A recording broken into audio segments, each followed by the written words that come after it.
Hello and welcome to Find Your Freedom, a podcast dedicated to helping you truly find freedom in all aspects of life. Join your hosts and their expert guests as they share practical tips and strategies for finding more freedom in your life. It's time to take control of your life and create the future you want. Let's find your freedom. Here are your hosts, Lenny the Boss and Omid Rad Investor. We are back with another episode of Find Your Freedom. And we have a guest here today, which at the end of this show is going to be a friend, because we all know here at Find Your Freedom, we don't do guests. We only do friends. All right. But before we get into our good guy here, we have something free for you that can help change your life, help with your journey. It's easy to download. It's absolutely free. Just go to www.findyourfreedom.com/freedom kit. Once again, www.findyourfreedom.com/freedom kit. All right. So our next guest here, I love, right? Because he leads with this, which is super powerful. The path to financial freedom begins here. I love that statement right there is just super powerful, right? But man, his life mission is just to help thousands of people build real wealth through real estate. So, hey, Kyle Root, man, what's up, brother? How you feeling? Hey guys, thanks for having me. Awesome. So, Cal, man, before we get into, your journey and talking about just giving the audience a whole bunch of value, can you just tell us a little bit about yourself? Yeah, man. So coming from, small town kid with a big dream. I grew up in Michigan, small population, probably under 10,000. And, just kind of the Midwest mindset. Grew up just a jockey, didn't really get great grades. Kind of my path was football. Unbeknownst to me, I didn't make it to the NFL, so that dream kind of ended quickly. had the opportunity though to go play college at a D2 level, and again, just still chasing the dream, wanting to play football.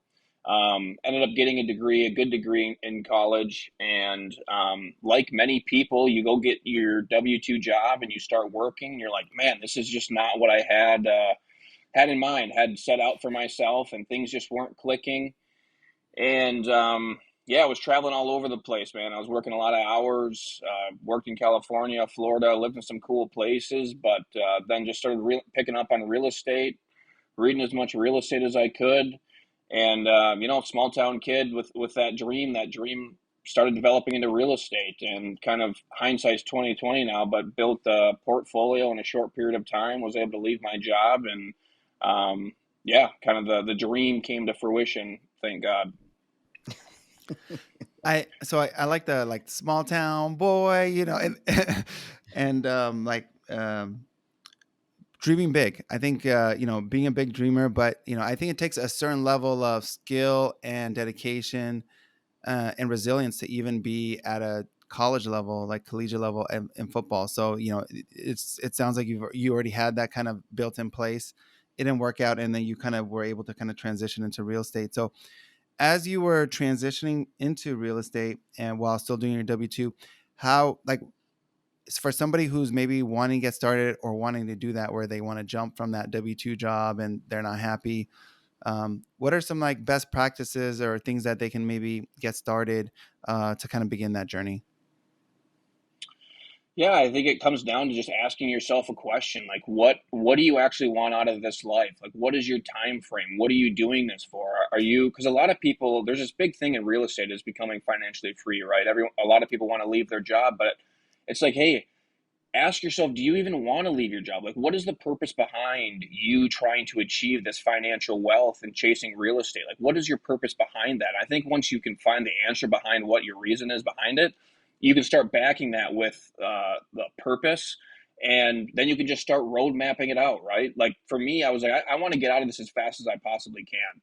So I knew that I had to grow and figure out ways to do it. But from a tactical standpoint, first just asking yourself why. And then from a method standpoint, I love the house hack method. That's really the easiest, low cost to entry, just getting into a property, living in, whether it's a duplex, 3 unit or 4 unit, whatever it might be. I wasn't really into the house hacking a single family home and renting out to buddies like I did that in college. So I was good without that piece. But I think the house hack method is a wonderful first investment to kind of get yourself in there. Great, man. Listen, I want to get right into that, but let me ask you a quick question. My son plays football, and I just signed up he's 11, Let's and I go. just signed up to be on the coaching teams. I'm on the coaching staff. So, what position did you play? In high school, I was a running back, and then in college, I transitioned to middle linebacker. Gotcha. Oh, you was a hitter. Okay, so Yeah. that's great. That's great. Awesome. So, man, I think that your story sounds very relatable, right? There's a lot of people that just didn't really get the best grades in school, right? Um, probably played the sport, and then got into a job. So let's talk about this purpose that you mentioned. Because I think you're dead on.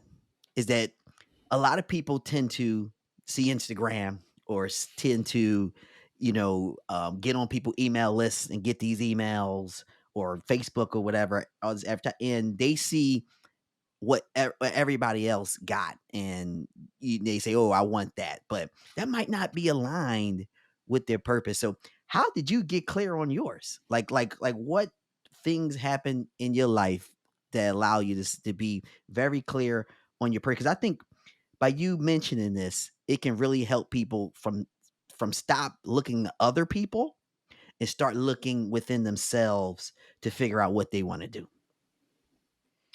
Yeah, and I don't want to sound like Gary V here, but like I think too many people are in like the macro sense, right? Rather than looking from a micro and like looking internal in a smaller group. And people just get overwhelmed by information and just the abundance of different strategies that can be used in real estate. And I think when we can bring it into kind of a smaller group, and going back to that purpose point, and I'll get to that in a second, but if you can bring it back to a smaller group, looking at your circumstance, where you live, what your controllables are, rather than all of these things that are just flooding you with information, and is this the right decision, wrong decision, just being in line with what you want to accomplish is helpful. And for me, I think, to be honest, I think a lot of successful people have a story, right, of trauma. And I grew up in trauma, right? Everyone's got different degrees of it, but everyone's got a Mhm. story, right? And Yep. for me, I came from a divorced household. Not My father wasn't around, and for me, I saw that. And being a man, you're like, how could how could a dad do that, right? Like I want to make sure he didn't provide financially, he wasn't around, and that was really my motivation or inspiration to be like, when I start a family, I haven't started one yet, I have a wife, but no kids yet, and I just wanted to provide a level of financial freedom for myself so that I could be around like coaching football. I want to do that one day. But if I'm Mhm. working all the time and traveling, I couldn't do that. So my purpose was first to get out of my job for myself. Next was to create a level of financial freedom that I could spend time with my kids, coach football, travel, give them an opportunity that I didn't have. Like you come from, I want them to be a big town kid with a big dream, right? Rather than some small town Midwesterner punk hoping he can make it. You know what I mean? So that's really where it came from. No, I think that is powerful. Like knowing your purpose, and that'll kind of drive like knowing your why. Um, so let's kind of like move along the story a little bit. So somebody that's in the position, let's say they do the house hacking. So at some point you're gonna either run out of money, or like how do you end up scaling? Like what is like the next step? Let's say I'm ready. Like I did the house hacking thing. I'm making some money. Um, it's not maybe enough quite yet to kind of replace my job, but it's kind of moving that direction. What's like the next steps? Yeah, I think simple terms is you either need access to money or you need a lot of money. You have to have one or the other. You need other people's money or you need to have a lot of money, because in order to either get into real estate, not that you have to leave a lot of money into real estate, but you need it to at least chase, the right deals. And for me, I'm a single family to 4 unit guy. I am very blinders on. I stick in my lane. When everyone's telling me, Kyle, you can sell everything, go into multifamily, storage units, commercial, I'm just like, guys, I figured out a way to do it, and I'm going to keep scaling and doubling down. And for me, and what's been really helpful is finding and using other people's money and being able to buy the asset properly. And I buy 100% of the properties that I've purchased, none of them are turnkey. They all need work, right? So sweat equity to the property. The way you purchase the asset, the way you renovate the asset, and then the way you restabilize it and put it into long-term financing is super important. And for me, I was able to, I call it capital rolling or bank rolling, where I was buying the property with private lenders, renovating with either my money or private lending, and then refinancing, paying back the investors. And I had, the way I was buying, and I buy all in the Midwest, I was having 5 or 10 grand on the cash out back in my pocket, paying back the investors, still had a cash flowing asset. And we just kept rolling that. And that's how we were able to scale so fast, is we were able to build up enough, OPM, other people's money, to be able to do that at a high level. Boom. So, let's stay here because, you know, um, it's a lot to unpack, as you can see, and this is great. This is great, value here because people need to get it. Like what you said. Look, the one thing you said was I stick in my lane. You found what you were good at and you said, let me sit here and be good here, at least until you max it out. Right. And then once you max it out, you figure whatever else is next. But let's talk more just about the structure because I really want people to understand because it sounds like you're doing the Burr method, right? Correct. I really want people to truly understand that this is just another strategy on how you get in because you mentioned cashback and all that. So let's just start from the beginning here because you mentioned so your target focus are distressed properties, right? Correct. All right. So obviously you buy a distressed property and then you use either your money or other people money to rehab the property, right? Correct. So I Yep. guess can you take it from there if Yeah. you don't mind? Yep. So I'll just give you kind of a breakdown of a property that I just did recently. Some quick numbers on how it looked, and just kind of walk Oh, you through that'll it, be fantastic. just to give a good example. So one of the primary areas that I buy is Milwaukee, Wisconsin, and everything that I buy, which blows people's mind, everything that I buy is off the MLS. And I'll get to why I buy off the MLS here in a second. But everything that I buy is off the MLS. I look for low hanging fruits sitting on the market over 30 days, price drops. I look at the owner, how long the owner has owned the property. Either your realtor should be able to find that out for you, or if you have access to certain softwares, you can figure that out. And what that tells you, what those three pieces tell you, one, how long the property has been owned. Potentially that person owns it free and clear. That means they have a pile of equity into that property. If they own it for 30 years, I'm like, well, perfect. Great opportunity here. They possibly own it free and clear if they didn't start doing a bunch of cash outs. Number two, price drops. If they've seen two or three price drops, we have a person that's trying to dump this property. And the third one that I mentioned was days on market. If it's been sitting for 30, 60, 90 days, great opportunity. Why is it still sitting? So those are the three things that I look at. Next check mark is, distressed. So I have great leverage when I can check those three things and they're a distressed property. I'm like, hey, look, guys, I just tell people, I'm like, I need a deal too. I can't go belly up. So I tell people, like, hey, I need a good deal on this property. So if it's distressed and those other three pieces are check marked, great deal. So just did a duplex down in Milwaukee, sitting on the MLS. It was listed at 79.9. It was in Hmm. an area it needed about 20, 30 grand in work. And another thing that I do is I don't worry about the purchase price. I run my numbers and I offer at volume. So this one was a part of like 10 properties that I offered on. And this is the one that I got. We got it for 55,000, put 30 grand into it. So all in Okay. at like, it was, yeah, we were all in right around 85,000. And then we had another 5 grand of interest because again, I use private lenders. So I had 5 grand Hmm. in interest, all in at 90. Hmm. Um, both of them rented for 850 a piece. Even with this Hmm. interest rates, it's still a kick butt deal.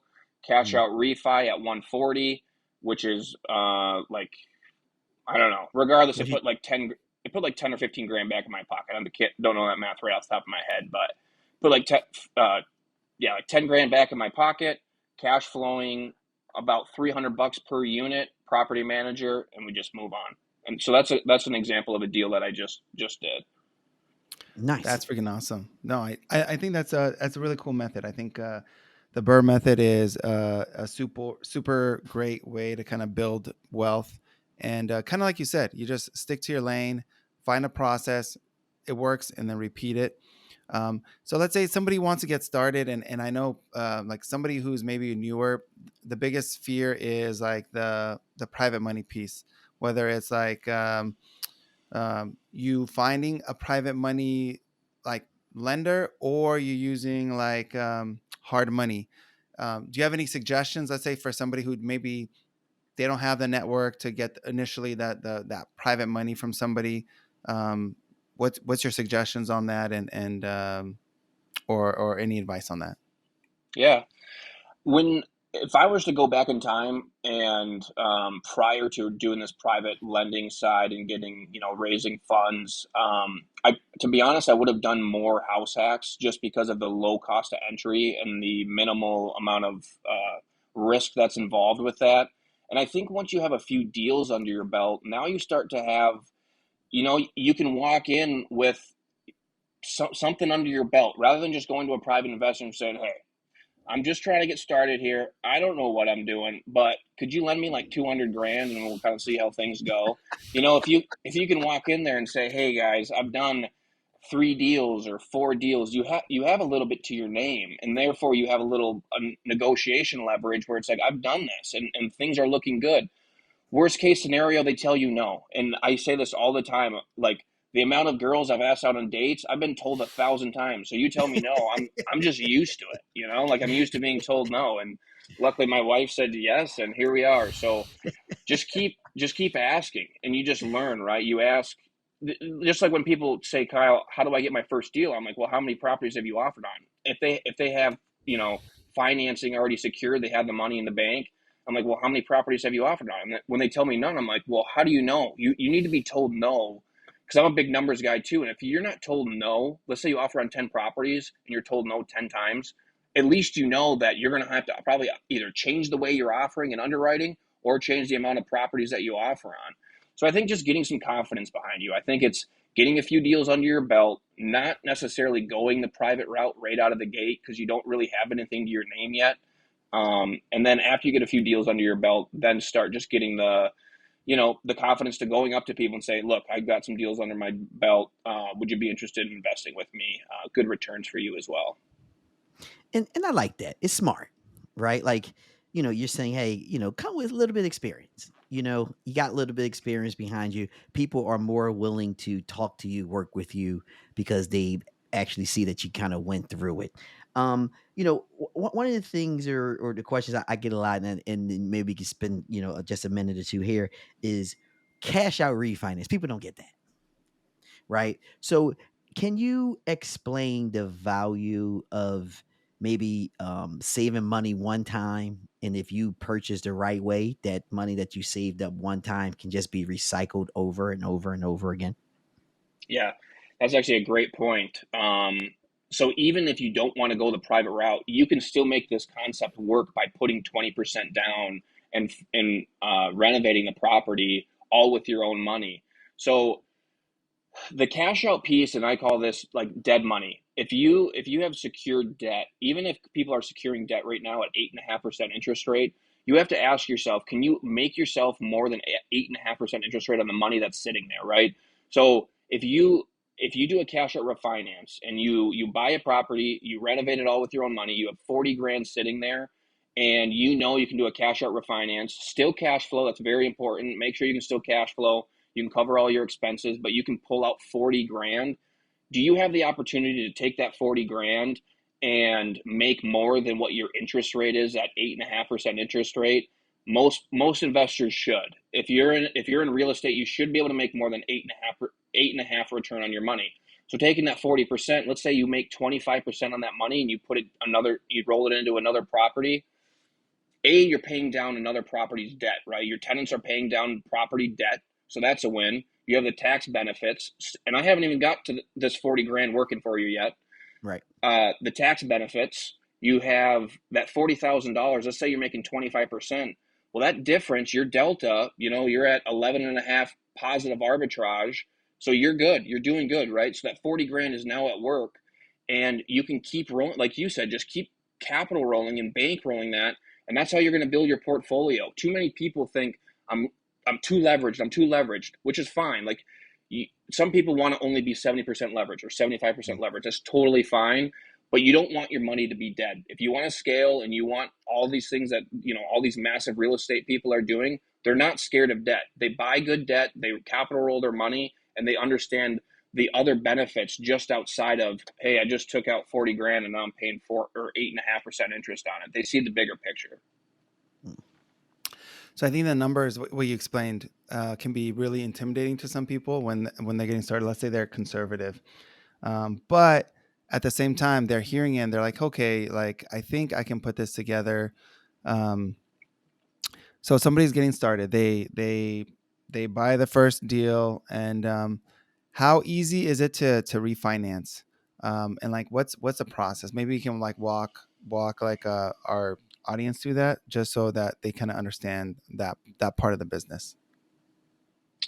Yeah, so it all depends. First of all, it depends on what banking system you're going to go with. Is it going to be DSCR, commercial, conventional? How does it look? Do you have a W-2 job? I will tell you that it would be very important for people to get a pre-approval prior to even thinking this cash out or going into a deal. Like if you're going to go pitch private lenders that I'm going to go buy a real estate deal, you better be backed somehow from a pre-approval for long-term financing. I have found, the question was, how easy is it? I have actually found that if you do enough reach out to lenders and build enough relationships, there's almost a solution to everything. And from a cash out perspective, like cash out refinancing or rate term refi or however you want to position, other debt, I've found it to be very easy if you're willing to overcome question marks and obstacles. I've been told, again, it goes back to the no thing. I've had lenders tell me no 1,000 times, but it only takes one person to believe in what you're doing. And that's like a commercial banking system. A lot of it's relationship and asset based. It has very little to do with, you can't probably have a 550 credit score. You probably can't be leveraged, out of the world with your credit card debt. But if you have decent financing, you have a solid asset, and they believe in what you're doing, I've had people bet on me when they shouldn't have from a commercial business standpoint. And I think it just comes from reaching out to enough people, building enough contacts. And I've found that it's pretty easy, but don't let one person tell you no and stop there. Like, imagine all of us when we were kids growing up being told no about our dreams. We would never go anywhere, right? We live in a world where people don't want to see others win. Like, don't let one person tell you that it can't be done. Let multiple people tell you. Dude, you're nailing it out the park, man. Should have been a baseball player. You'd be hitting some home runs right now. But listen, and I agree with you so heartily. Right, it's a couple of things I'm going to re-echo. Like one with the banks. When I started my career in real estate, I bought some property that was under $50,000 and I mortgaged them. And a lot of banks normally or usually don't carry loans under $50,000. And I found it to be crazy. I'm like, how you can't carry a loan under $50,000? But I called every bank that I could. And the sad part about it is after I get to the 20th bank that I called, the bank I decided to call the 20th time was the bank that was carrying the mortgage of my own personal home, right? Which probably should have been the first one I called. But they said for sure, but it took me 20 banks to figure out one bank that said, hey, I would sit there and carry a loan, investment loan, I'm going to add. Now, another thing I enjoy is you mentioning, hey, the MLS is not dead. Right. Like, because like the big thing online and social media is the MLS is dead and properties that goes on the MLS, they have zero value. And you're saying here, you're building up your portfolio off of, properties in MLS. So it's glad to hear that there's still, lively good. And that goes against your strategy. Like you on how you buy. It's a certain strategy that you stick with. And if it falls in line with the things that you have, right. And I'm saying these things, so I want the listeners to really get it. Now, cash flow, right? Like, do you have any strategy or metrics on what the property needs to cash flow? Because that's another question everybody asks. Hey, well, I'm looking to these properties. How much should it cash flow for? So like, do you have any strategies behind that? Yeah, so one of the things, obviously that's changed, right? 2 years ago, what I was looking for was per unit was 400 per unit. I was like, and it was easily achievable. When interest rates were 3.5 to 4% from a commercial standpoint, and that's what I wasn't doing conventional, everything was commercial, right? So like 20 to 25 year amortization.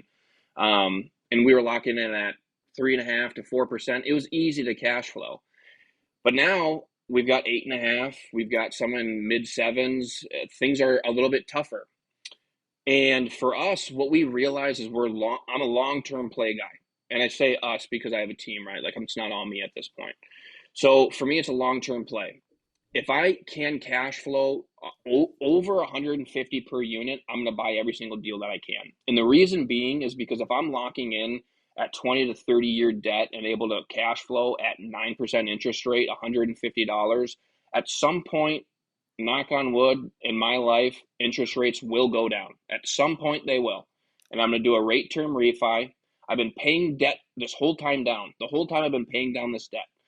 And what I'm going to do is I'm going to do a rate term refi. I'm going to refinance at my current debt amount. So let's say I have a loan at 100 grand. In 10 years, that ballpark might be like 70,000. I'm going to refinance, so I'm not going to be leveraged at 100 grand. I'm going to refinance the current debt amount, which is 75,000. I'm going to change my rate from 9% to whatever it might be, let's say 6, and my cash flow is going to go through the roof. So I'm going to look like a hero when interest rates go down, even though I'm not. I'm not a hero. Interest rates are going to go down. I'm going to do a rate term refi, leverage at the current debt amount, and my cash flow is going to go through the roof. So to be honest, right now I'm not. If I can cash flow positively 150 plus, and this is after property management, capital expenditures, repairs, all that stuff set aside, Mhm. I'm buying everything that I can. I think that's I think a lot of people have maybe not necessarily reset their expectations based on the new environment, and I think that's preventing people from even like they're on the sidelines. And so um, you've kind of reset your expectations, and I like the long term play because long term you're going to cash flow a lot more once you do the refi. So and then that 150 gives you enough of a cushion where you're still kind of safe if you have any sort of unexpected capex.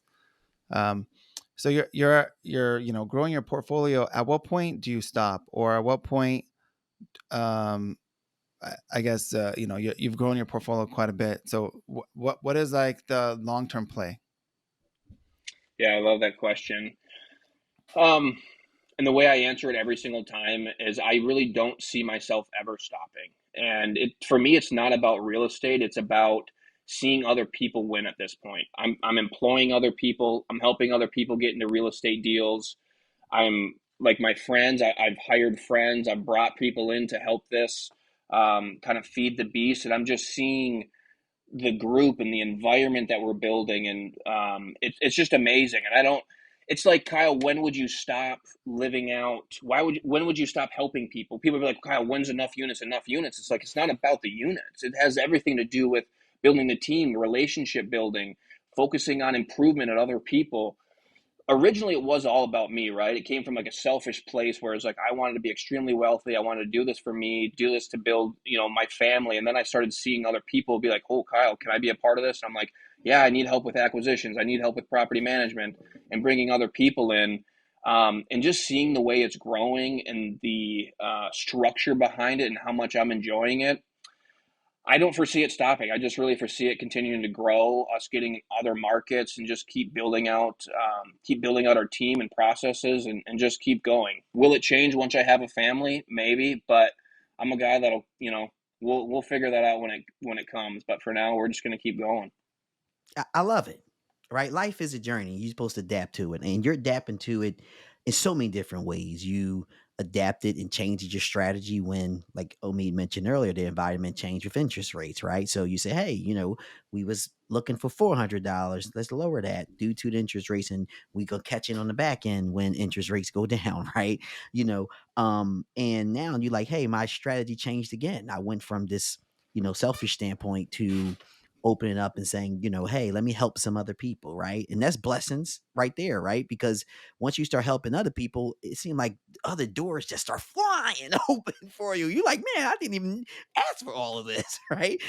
So that's super cool. Now, there's a question. If I don't ask this, they're going to murder me, and then after they murder me, they're going to murder Omid. And I like Omid. And he got kids and a wife and stuff. He needs to be alive. Um, so this is like a magic question that no one have an answer for, but I'm looking for you to have this answer, Kyle. All right.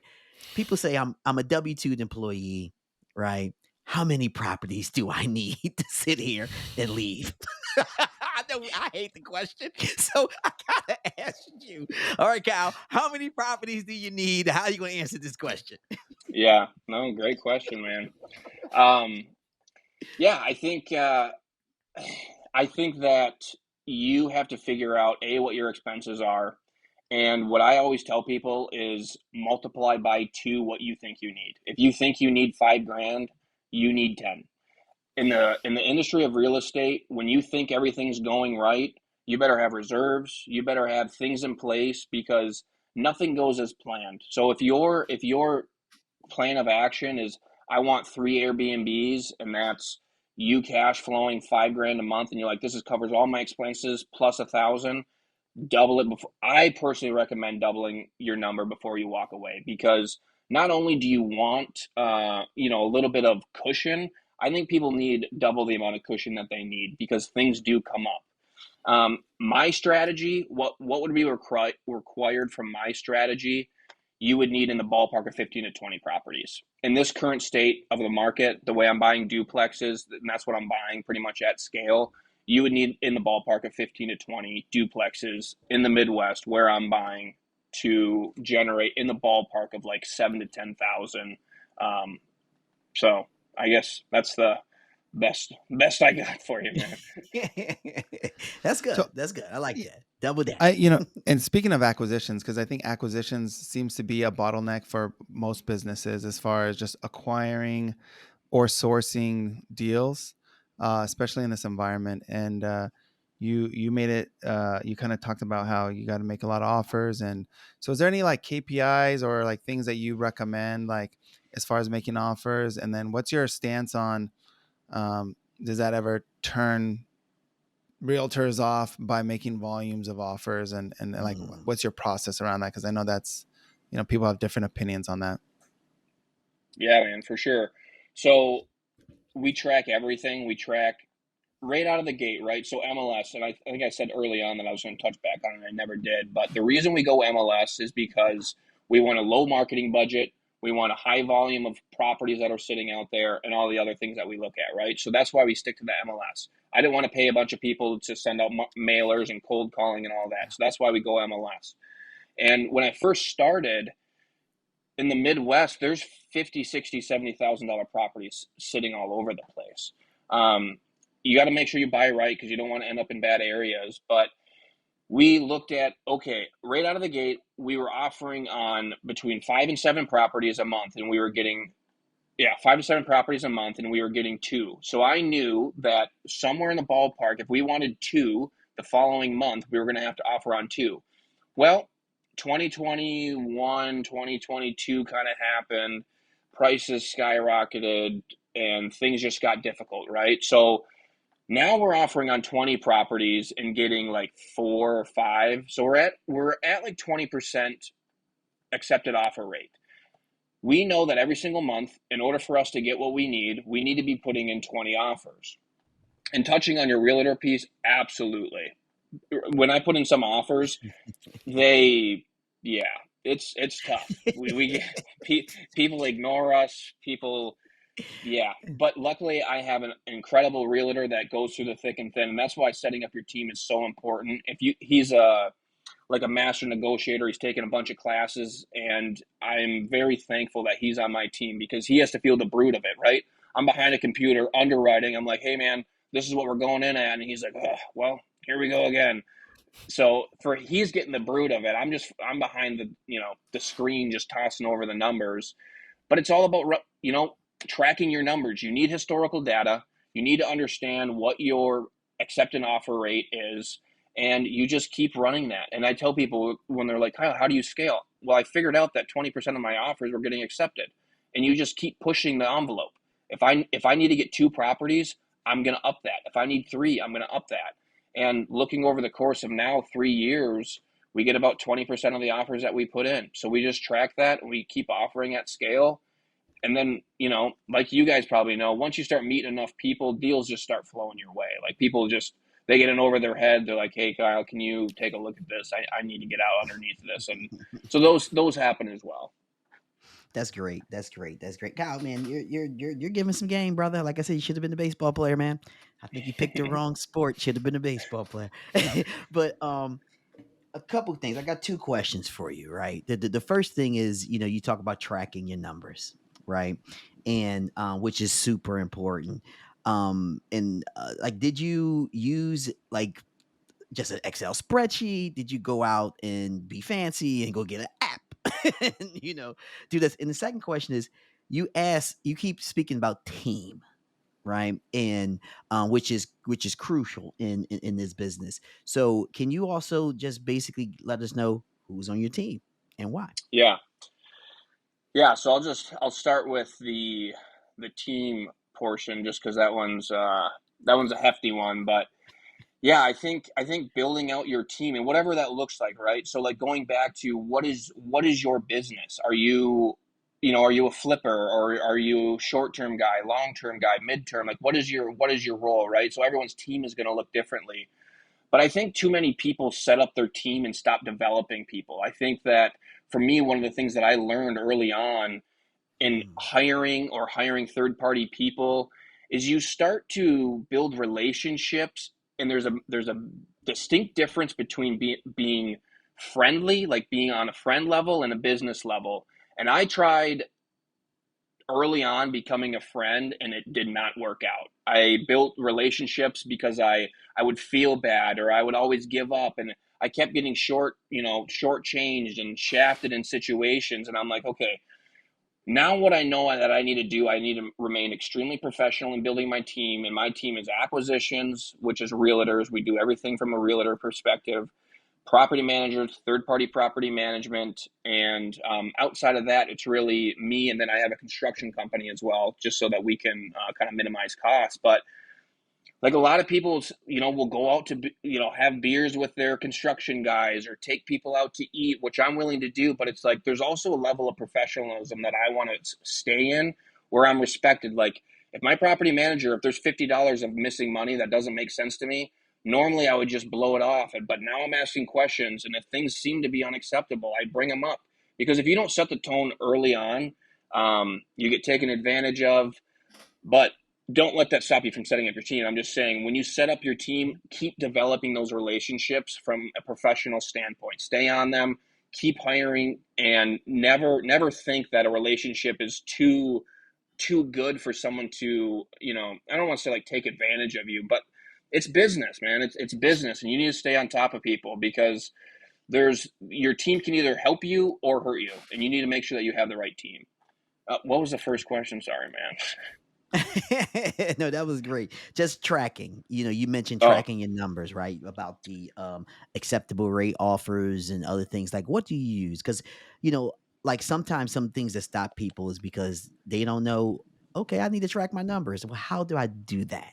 Right? And like, did you just say, "Hey, I'm opening up Excel spreadsheet"? Did you buy an app? Like, what? How did you go about it? yeah, very simple. I just Excel spreadsheet, opened up a Google sheet, shared it with my team, and we have in there, we have address, offer date, offer accepted, and then we just have our tallies.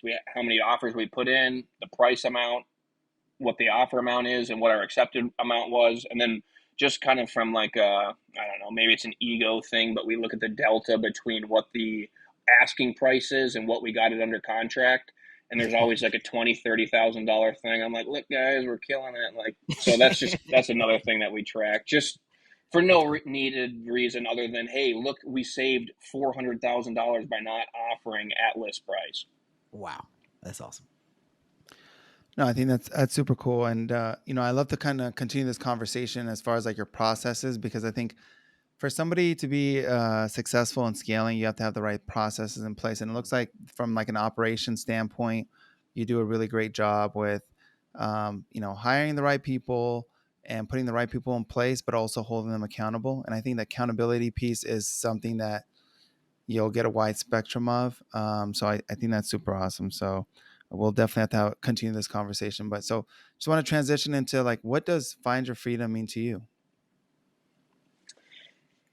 Yeah, I think again that is, really transition for me. And at this point in my life, I think I just want to be free of mind, free of worry, free of less financially, right? Like phase one was becoming financially free, and I was able to achieve that.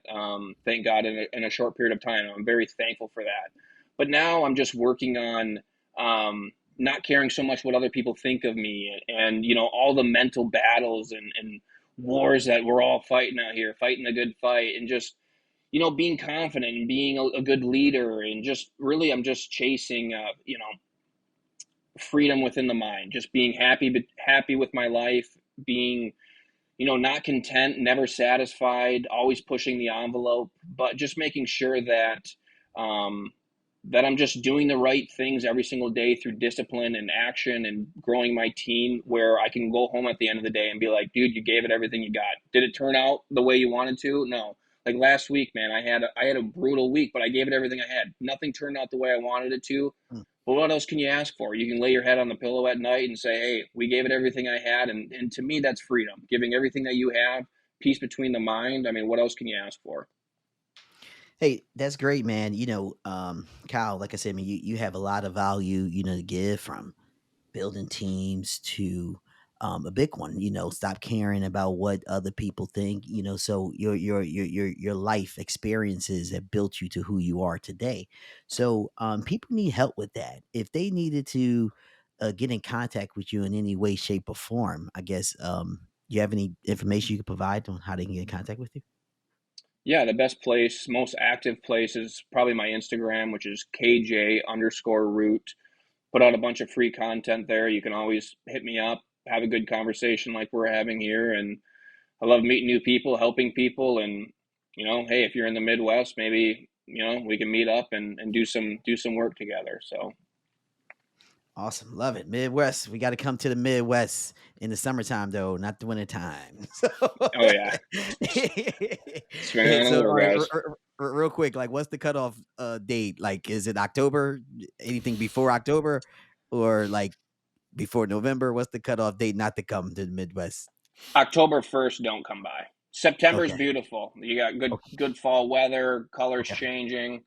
But Okay. October 1st, guys, yeah, we'll All see you. downhill. We'll see you in April, All right, there May. you go. All right. All right, cool. Hey, man, one of the things we love to do to end the show is we do this big boom session, right? So, I count to three, 1, 2, 3, and then we all say boom as loud as we can. So, Kyle, the objective here is to bust some speakers. So, can you help us out with that? I got you. All right, my man. Love it, love it, love it. All right, so on three, fellas, we want to say the boom. All right. So 1, 2, 3. Boom! Awesome, Boom! awesome, awesome, awesome. Check this out. We just had Cal Root here, and it was a really great conversation that we just had. Talked about so many different things, answered all those tough questions, all the non-sexy questions that everyone asks. Also clarified a lot of things on how many properties you need, to leave your W2. And the way that Kyle looks at it, I think, is magnificent, by just making sure that you double it down to ensure that you have that cushion. So when you do happen to step away, you have that cushion, so you won't think that this real estate thing sucks, right? When bad times come, because it's not if, it's when, right? So with that being said, we also need you to listen to this episode and leave us an honest 5-star review. That's the way that we bring back more individuals, more friends just like Cal. We also need you to share this. We need you to share this with everyone. Share it with everyone in your contact, all your brothers, your sisters, your cousins, your aunts, your uncles. Share it with all your coworkers, the ones that you like, and most importantly, the ones that you don't like. But until the next episode of Find Your Freedom, we talk to you soon. Peace. Peace. Thanks for listening to Find Your Freedom. Be sure to subscribe wherever you listen to podcasts. While you're at it, please help us spread the word by leaving a rating and review and sharing the podcast with friends, family, and colleagues. Until next time, get out there and find your freedom.